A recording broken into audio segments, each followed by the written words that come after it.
Today we will study about the biomolecules. What is biomolecules? Biomolecules होता क्या है? सबसे पहले बात तो bio means living or say life. Molecules is a basic unit of a substance. Bio means life हो गया और मॉलिक्यूल्स का मतलब क्या हो गया? Basic unit of any substance. किसी भी सब्सटेंस का एक बेसिक यूनिट को हम मॉलिक्यूल्स बोलते हैं. So the better definition will be all chemicals or molecules found in living organism are known as biomolecules. ठीक है, बायोमोलिक्यूल्स का एक सिंपल सा डेफिनेशन है. जितने भी केमिकल्स होते हैं हमारे सेल में, हमारे लिविंग ऑर्गेनिज्म में जितने भी केमिकल्स हो गए, मॉलिक्यूल्स हो गए, that is called biomolecules. Biomolecules होते कितने तरह के हैं? Biomolecules are of mainly two types. First one is macromolecules. Another one is micromolecules.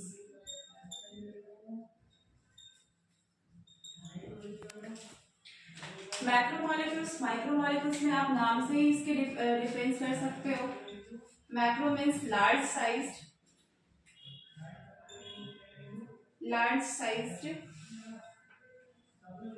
complex molecules with high molecular weight. ये लार्ज साइज होने के साथ साथ इनका मॉलिक्यूलर वेट भी हाई रहेगा. ठीक है. Micromolecules just opposite of macromolecules, small sized,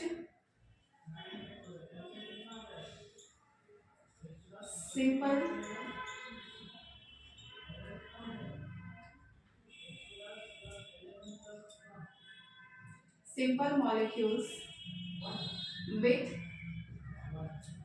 low molecular weight. ठीक है. लार्ज साइज मैक्रोमोलिक्यूल्स का साइज ज्यादा होने के साथ साथ इनका मॉलिक्यूलर वेट भी क्या हो जाएगा? ज्यादा होगा. ठीक है. यहाँ पे स्मॉल साइज माइक्रोमोलिक्यूल्स का वेट कम होने के साथ साथ इनके साइज भी क्या हो जाएंगे?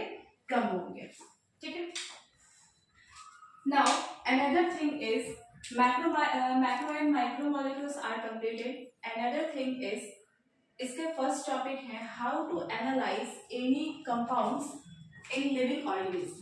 लिविंग ऑर्गेनिज्म में ऑर्गेनिक कंपाउंड्स को कैसे हम फाइंड कर सकते हैं. So is it completed?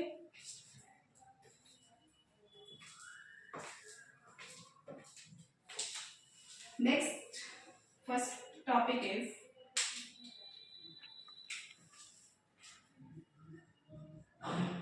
how to analyze organic compounds in living organism. किसी लिविंग ऑर्गेनिज्म के अंदर हम कौन कौन से केमिकल कंपाउंड्स, ऑर्गेनिक कंपाउंड्स को फाइंड कर सकते हैं. तो इसके लिए हमें दो स्टेप्स चेक करने होंगे. The first step is step first. पहले स्टेप में हमें जिस लिविंग ऑर्गेनिज्म के अंदर हमें ऑर्गेनिक कंपाउंड्स फाइंड करना है, उस लिविंग ऑर्गेनिज्म के कुछ पीसेस हमें चाहिए होंगे. तो first piece of living tissue with trichloroacetic acid. Trichloroacetic acid, जिसका फॉर्मूला है Cl3CCOOH। ठीक है, अब इन दोनों को ही हम ग्राइंड कर देंगे।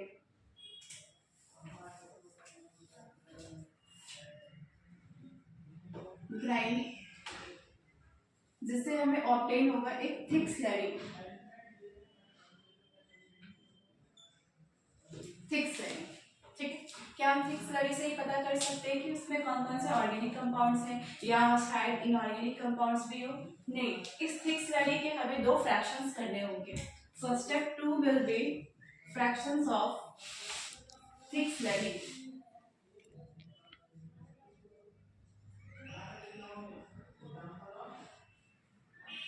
थिक स्लरी के दो फ्रैक्शंस हो गए।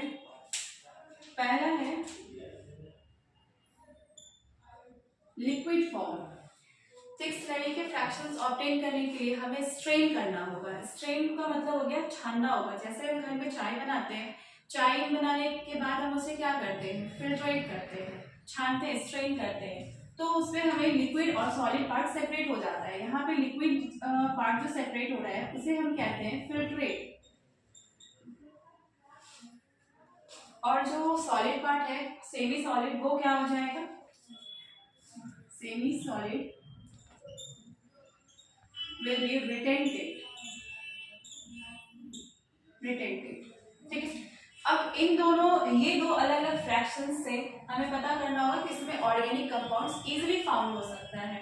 सो हम लोग फिल्ट्रेट से इजीली फाउंड कर सकते हैं। Found thousands of organic compounds and few inorganic also।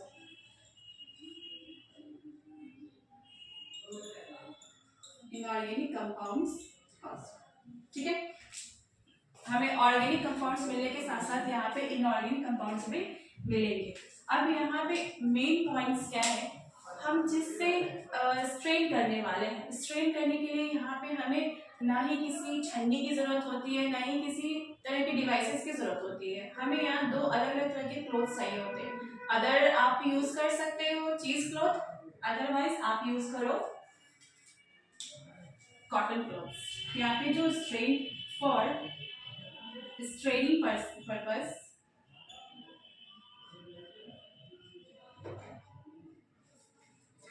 Straining purpose के लिए हम दो तरह के क्लॉथ्स यूज कर सकते हैं, चीज क्लॉथ या फिर कॉटन क्लॉथ। ठीक है, next question is how do we observe inorganic compounds from living tissue?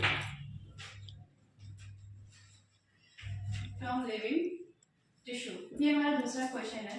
पहले क्वेश्चन में हम लोगों ने पढ़ाया कि ऑर्गेनिक कंपाउंड्स कैसे फाउंड करते हैं, बट यहाँ पे है इनऑर्गेनिक कैसे फाउंड करना है। इसके लिए भी जस्ट लाइक जैसे फर्स्ट क्वेश्चन में हमने स्टेप करके लिखा था, वैसे यहाँ पे भी स्टेप 1 होगा। सबसे पहले step first will be we will take living tissue और उसे हमें ड्राई करना है।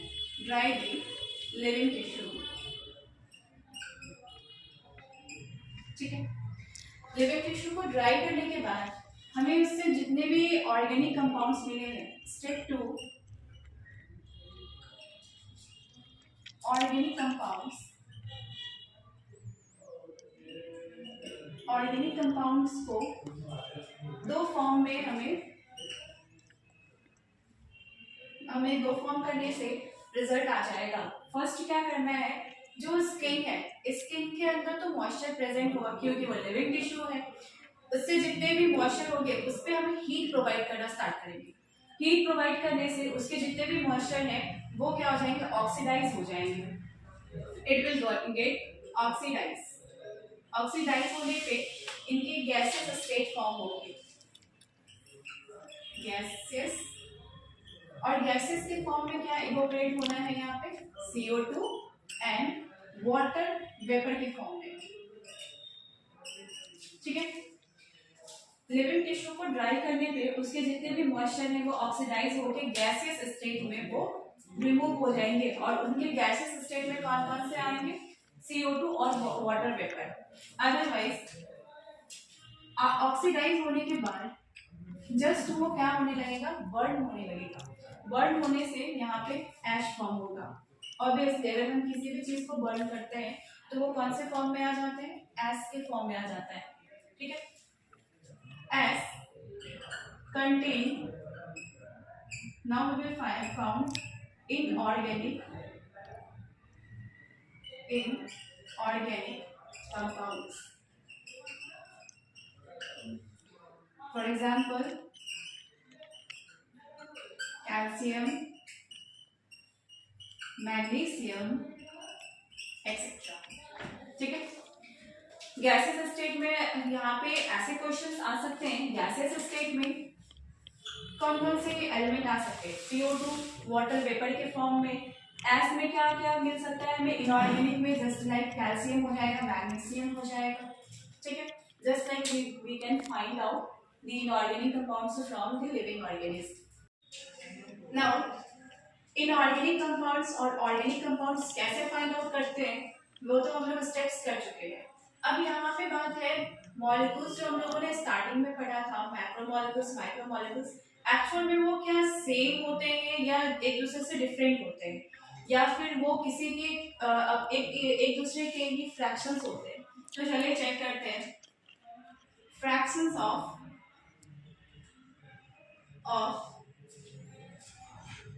Biomolecules, fraction of biomolecules.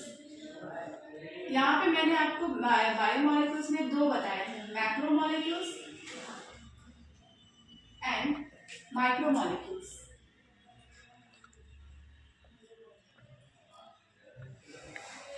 क्या ये दोनों एक दूसरे के पॉलीमर मोनोमर होते हैं या फिर एक दूसरे से बिल्कुल ही डिफरेंट होते हैं? तो आइए देखते हैं। सबसे पहला पॉलीसैकेराइड,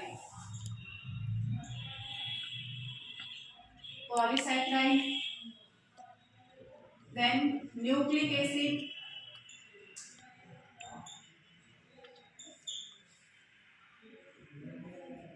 then protein,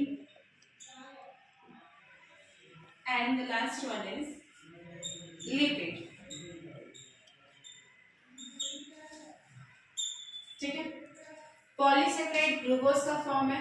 पॉलीसैकेराइड के लिए अगर हम मोनोमर्स की बात करें, अगर हम आपको ऐसे बताएं मैक्रोमोलिक्यूल्स क्या है, माइक्रोमोलिक्यूल्स के भी बहुत सारे पार्ट्स को हम अगर एक तरह से ऐड कर दें तो दैट इज कॉल्ड मैक्रोमोलिक्यूल्स। जैसे कि आपने पॉलीमर्स पढ़ा ही होगा, तो हम यहाँ पे मैक्रोमोलिक्यूल्स को एज अ पॉलीमर ले लेते हैं और माइक्रोमोलिक्यूल्स को एज अ मोनोमर। पॉली का मतलब हो गया बहुत ज्यादा और मोनो का मतलब हो गया सिर्फ एक। तो अब मान लीजिए यहाँ पे पॉलीसैकेराइड है। पॉलीसैकेराइड क्या हो गया, बहुत सारे माइक्रोमोलिक्यूल्स या फिर मोनोमर्स कह सकते हैं, उनके एक दूसरे से ज्वाइनिंग की वजह से एक बहुत बड़ा सा माइक्रोमोलिक्यूल्स या पॉलीमर्स फॉर्म होता है। तो इसके मोनोमर्स क्या हो सकते हैं, पॉलीसैकेराइड के monomers, the monomer of polysaccharide will be monosaccharides,